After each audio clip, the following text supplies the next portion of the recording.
Hello sir, कैसे हैं आप? बढ़िया है। अच्छा सर, अपना थोड़ा सा एजुकेशनल बैकग्राउंड और अपना नाम वगैरह आप बता दीजिए। प्रतापगढ़ जिले से ही मैंने पढ़ाई की है, उत्तर प्रदेश से। जी सर। और मेरा हिंदी मीडियम था। जी सर। इंटरव्यू का मीडियम हिंदी था और जी सर। मेंस का इंग्लिश है। Okay okay okay. And sir, आपका ऑप्शनल क्या रहा था? फिलॉसफी। अच्छा, ऑप्शनल फिलोसफी रहा था। और सर, ये आपका कौन सा अटेम्प्ट था? ये पहला ही अटेम्प्ट था। अच्छा, पहला अटेम्प्ट था ये। तो सर, आप पहला अटेम्प्ट में और यूपीएससी इंटरव्यू तक पहुंचना बहुत बड़ी बात होती है। तो आपकी एक्चुअली में स्ट्रेटजी क्या रही थी? स्ट्रेटजी क्या, कंसिस्टेंसी जो है बना के रखनी चाहिए। जी। चाहे वो आप 8 ही घंटे पढ़ें, बट आपको रोज पढ़ना जी। है। और अगर आप गैप लेते भी हैं तो उसका कवर करने का प्रयास करें। जी सर। जैसे अगर आप किसी दिन 2 घंटे 3 घंटे पढ़ते हैं तो बाद में जो है 10-11 घंटे पढ़ के जो है इसको कवर किया जा सकता है। जी सर। और बाकी प्रीवियस ईयर क्वेश्चन देखते रहिए, प्रीलिम्स के लिए भी और मेंस के लिए भी। जी सर। खासतौर पर तो हो जाता है। ओके। तो आपका इंटरव्यू किस बोर्ड में था? दिनेश दास सर की बोर्ड में था। ओके। एंड कैसे सवाल थे? डेप्थ बेस्ड सवाल थे, करंट बेस्ड थे, या फिर आपके ऑप्शनल सब्जेक्ट से सवाल थे? नहीं, डेप बेस्ड भी थे और करंट से भी थे। और जो इशूज जैसे चल रहे हैं, वन नेशन वन इलेक्शन हो गया, यस यस यस। अभी सीए था न्यूज में। हाँ। तो ये इन पे क्वेश्चन है। बाकी ओपिनियन आपका वो जज करना चाहते हैं कि ओपिनियन आपका क्या है। क्योंकि अगर आप जैसे अगर आप बैलेंस आंसर भी वहाँ पर देने की कोशिश करें तो आखिर में आपसे ये जरूर पूछा जा रहा है कि आपका ओपिनियन क्या है, आप इससे सहमत हैं या नहीं। तो ये एक अपना ओपिनियन बना के जाना मुझे लगता है सही रहता है। ओके। एंड मॉक इंटरव्यू और रियल इंटरव्यू क्या डिफरेंस, क्या सेम ही हो रहता है या फिर थोड़ा बहुत फर्क होता है? बहुत ज्यादा फर्क बहुत फर्क होता है। है। वो ज्यादा हवा बनाते हैं या फिर यहाँ ज्यादा? हुआ की बात नहीं। जैसे देखिए, मॉक इंटरव्यू में क्या होता है, आप काफी दूर बैठे होते हो हाँ। panel से। और रियल इंटरव्यू में आज क्या था कि आपके चारों तरफ जो है मेंबर्स बैठे होते हैं, दूरी होती नहीं। जी। तो थोड़ा सा क्या होता है, मॉक इंटरव्यू में हमें जो सर बोलते हैं वो अच्छे से सुनाई देता है, बट यहाँ थोड़ा सा स्लो बोलते हैं सर, तो आपको थोड़ा सा कभी कभी कहना पड़ता है सर थोड़ा सा। हाँ। तो वो एक रहता है। बाकी रियल इंटरव्यू जैसे मैंने आज दिया है, मॉक इंटरव्यू में थोड़ा सा काउंटर क्वेश्चन बहुत ज्यादा होता है। अच्छा अच्छा। जैसे आप किसी सवाल का उत्तर दिए तो उसके बाद आपको पॉइंट, तो यहाँ पर क्या होता है, सिर्फ काउंटर तभी होता है जब आप बिल्कुल ओपिनियन आपका एकदम गलत डायरेक्शन में जा रहा है। जैसे मुझसे सिर्फ एक काउंटर कोई क्वेश्चन आ चुका था, बाकी काउंटर क्वेश्चन यहाँ हो नहीं रहे हैं। आज 30 जनवरी है, महात्मा गांधी जी की डेथ एनिवर्सरी है। मेरा इंटरव्यू इसी से शुरू हुआ था। अच्छा अच्छा। Gandhian philosophy. ओके। तो गांधीयन फिलोसफी पर पूछा था, मतलब ट्रस्टीशिप प्रिंसिपल्स वगैरह ये सब जो है? ऐसा नहीं पूछा था उनको, उन्होंने रिलेट करके पूछा था कि पहले आप एग्जांपल्स दीजिए जो एडमिनिस्ट्रेशन में इसमें गांधीयन प्रिंसिपल फॉलो हो रहे हैं। हाँ। और उसके बाद दूसरा क्या था कि जो प्रिंसिपल अभी फॉलो नहीं हो रहे हैं, जो होने चाहिए अभी। ओके। तो उसमें एंड सर, मतलब अप्लाइड बेस्ड था एग्जैक्टली। तो सर, आपने मेंस इंग्लिश मीडियम में लिखा था और इंटरव्यू हिंदी मीडियम में, तो इसका क्या रीजन था कि आपने इंटरव्यू के लिए हिंदी मीडियम चूज किया?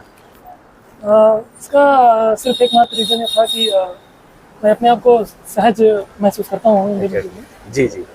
ओके। तो एक चीज ये भी है फिर, इसका मतलब कि जो मीडियम सेलेक्ट करने में और मीडियम पर थोड़ा सा ये करते हैं कि हिंदी मीडियम वाले सिलेक्शन नहीं होता है, ये नहीं होता है, तो ये सब धारणा है यूपीएससी को लेकर के। तो मीडियम सिर्फ एक कम्युनिकेशन का जरिया है आपके। कोई प्रॉब्लम हिंदी मीडियम का अगर कोई बच्चा तैयारी करना चाहे तो कोई प्रॉब्लम नहीं होती एक्चुअली में?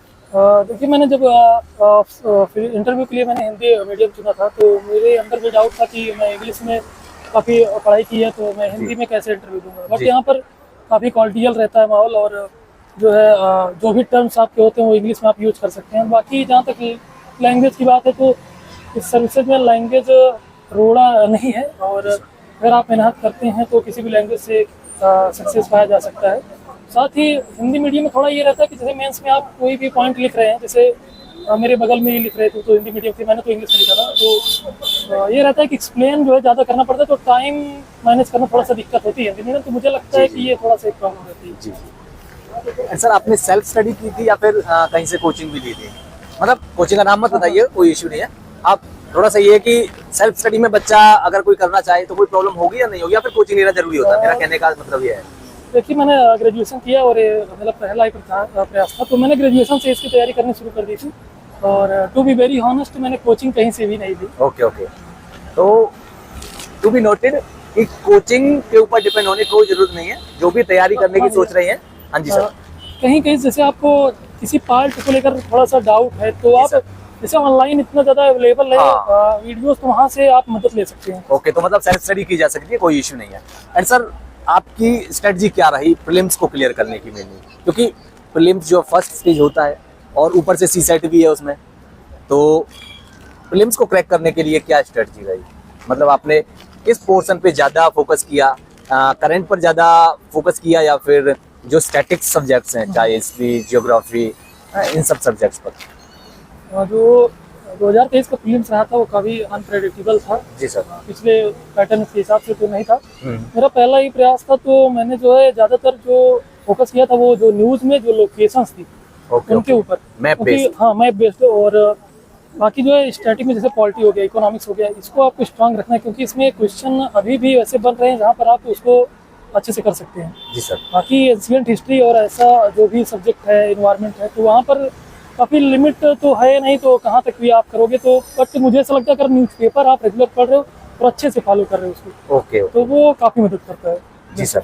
और बाकी रही वहाँ पर 2 घंटे की बात होती है, आप 2 घंटे में किस तरीके से आपका प्रेजेंस ऑफ माइंड चलता है। एग्जैक्टली। और ऑप्शंस जो आप टिक करते हो, क्योंकि आपको पूरे क्वेश्चन तो आते नहीं रहते, हम्म। तो जो भी ऑप्शन आप टिक करते हो उसमें एलिमिनेशन जो आप कहा जा रहा है कि Elimination नहीं method, हाँ। रह गया हाँ है, वो भी अभी भी एलिमिनेशन मेथड है। हाँ। ऐसा नहीं कि वो बिल्कुल हट गया क्योंकि है। पिछले एक दो बार से हाँ। ऐसा जब उठाकर देखते हैं यूपीएससी के प्रीलिम्स के पेपर को, तो लगता है कि एलिमिनेशन मेथड उसमें काम ही नहीं कर रहा है, क्योंकि जिस तरह के सवाल पूछे जा रहे हैं, ऑप्शन एक लाइक कथन बेस्ड जो सवाल है, स्टेटमेंट बेस्ड, तो उसके अकॉर्डिंग तो कुछ ऐसा ही लग रहा है ना। देखिए जैसे पहले क्या होता था, आप एक ऑप्शन एलिमिनेट करते थे तो आपको आंसर मिल जाता था। अब आपको क्या करना है, कम से कम 2 या 3 ऑप्शन आपको पता ही होना चाहिए वो उसके बारे में। ऑप्शन आप एलिमिनेट हाँ, करोगे तभी yes, जो है yes, आपका होता है। जी। बाकी जो जैसे पेपर इस बार जो बना था 2023 प्रीलिम्स में, पैटर्न में एक ये भी चेंज था कि ऑप्शन तो ओनली 1 ओनली 2 ये सब थे, बट जो स्टेटमेंट थी वो काफी बड़े बड़े स्टेटमेंट थे, तो उनको पढ़ने में टाइम भी लग रहा था। Okay okay. और बाद में ऑप्शन में भी लगभग 70 to 80 क्वेश्चन में सब वैसे ही ऑप्शन थे, ओनली 1 ओनली 2 ओनली। जी। तो थोड़ा सा नॉलेज भी चाहिए, बट ये है कि अगर आप 2 स्टेटमेंट आप एलिमिनेट कर देते हो तो आपको अच्छा आंसर मिल सकता है। Okay okay. And sir mains के लिए आपकी क्या स्ट्रेटजी रही मेंस को क्लियर करने के लिए? क्योंकि मेंस के लिए तो टेस्ट सीरीज आपको लगाना ही पड़ेगा, जी। तो क्योंकि एक्सपीरियंस आपको है नहीं लिखने का, तो टेस्ट सीरीज से क्योंकि टाइम लिमिट, क्योंकि मैं टेस्ट सीरीज लगाता था तो मेरे भी क्वेश्चन छूट जाते थे, बट आखिर में आते आते जो है क्वेश्चन पूरे होने लगे थे। और जब आप मेंस लिखिए, जैसे जो रियल एग्जाम होता है, तो उसमें जो है पर क्वेश्चन को आप टाइम अलॉट करिए कि आपको उतना ही लिखना है। 9 मिनट जैसा कि बता। हाँ, नहीं जैसे जो 10 मार्क्स का होता है उसमें जो है आपको 5 से 6 मिनट ओके लगेगा। ओके। तो जो 15 मार्क्स होते हैं उनको जो है आपको लगभग जो है 11 से 12 मिनट में करना, क्योंकि क्या होता है कि अगर आप 7 और जो 11 वाला कॉन्सेप्ट होता है इसको लेकर चलेंगे तो आपको क्वेश्चन छूट ज़्यादा चांस है। आप थोड़ा सा लिमिट क्या करिए, थोड़ा सा और कम करके चलिए। Okay okay. तो सर जैसे कि अटेम्प्ट करने में कई बार होता है कि हमें सवाल का पता ही नहीं होता है, बिल्कुल आउट ऑफ कॉन्टेक्स्ट सवाल होता है, अगर पढ़ा भी होगा तो माइंड में क्लिक ही नहीं करता उसका सवाल, तो क्या उसको छोड़ना बेटर है या फिर उस पर कुछ भी लिख देना सही है? क्योंकि छोड़ने से बेटर है कि आपको 1 नंबर भी मिले, बहुत ज़्यादा मैटर करता है। तो आप इसके बारे में आपने क्या फॉलो किया? देखिए अभी तो रिजल्ट आया नहीं, तो मैंने जो फॉलो किया उसको ये बताना कि ये सही रहेगा, ये अभी सही रहेगा नहीं आपके अकॉर्डिंग। बट मैंने तो ये किया था कि जैसे आपने जैसे पहले पूछा कोई क्वेश्चन नहीं आ रहा, तो GS3 का एक क्वेश्चन था, WIMO पे था, तो उसमें मुझे थोड़ा सा उतना क्लियर नहीं था, बट मुझे वहाँ पर लिखना था और बना के लिखना है, बट आपको इस तरीके से वल्गर आंसर वहाँ पर लिखना नहीं थी। जो पॉइंट्स आपको याद आ रहे हैं उन्हीं से आप सब पॉइंट्स बनाइए और उसको एक तरीके से जो लिमिट है उसमें वहाँ तक पहुँचाने की कोशिश करिए, तो छोड़ना नहीं है आपको। Okay okay sir. फिलॉसफी के लिए क्या रिसोर्सेज आपने फॉलो किए और क्या स्ट्रेटजी थी फिलॉसफी आप, क्योंकि आपका ऑप्शनल सब्जेक्ट है फिलॉसफी, और ऑप्शनल सब्जेक्ट मेंस को क्लियर करने के लिए बहुत ज्यादा मेजर रोल प्ले करता है। देखिए मैंने ऑप्शनल के लिए तो मैं ग्रेजुएशन में मेरा फिलॉसफी ऑप्शन था, तो ग्रेजुएशन से ही मैंने फिलॉसफी पढ़ी थी, बट मुझे सोशियो पॉलिटिकल फिलॉसफी में थोड़ी सी दिक्कत थी, तो मैंने मित्रा IAS जो कोचिंग है वहाँ से मैंने ऑनलाइन वीडियोस लिए थे, तो वहाँ से काफ़ी मदद हुई। ओके। और सर मेंस के बाकी जो सब्जेक्ट्स हैं GS 1, 2, 3, 4 उनके लिए क्या रिसोर्सेज आपने फॉलो किए? कोई बेसिक रिसोर्स रहते हैं, लक्ष्मीकांत हुई, स्पेक्ट्रम हुई, ओके ओके। बाकी विजन IAS की जो PT मेंस 365 आती है तो वो काफ़ी रोल प्ले करती है आपको ओके ओके। वैल्यू एडिशन में। बाकी न्यूज़पेपर अगर आप पढ़ रहे हैं तो वैल्यू एडिशन जितना बढ़िया न्यूज़पेपर से हो जाता है उतना मैगजीन से नहीं होता। और आंसर राइटिंग के लिए भी ना? हाँ, आंसर राइटिंग के लिए। हाँ, क्योंकि आंसर राइटिंग शुरू से ही करनी चाहिए या फिर जब प्रीलिम्स एग्जाम देने के बाद में तब करनी चाहिए?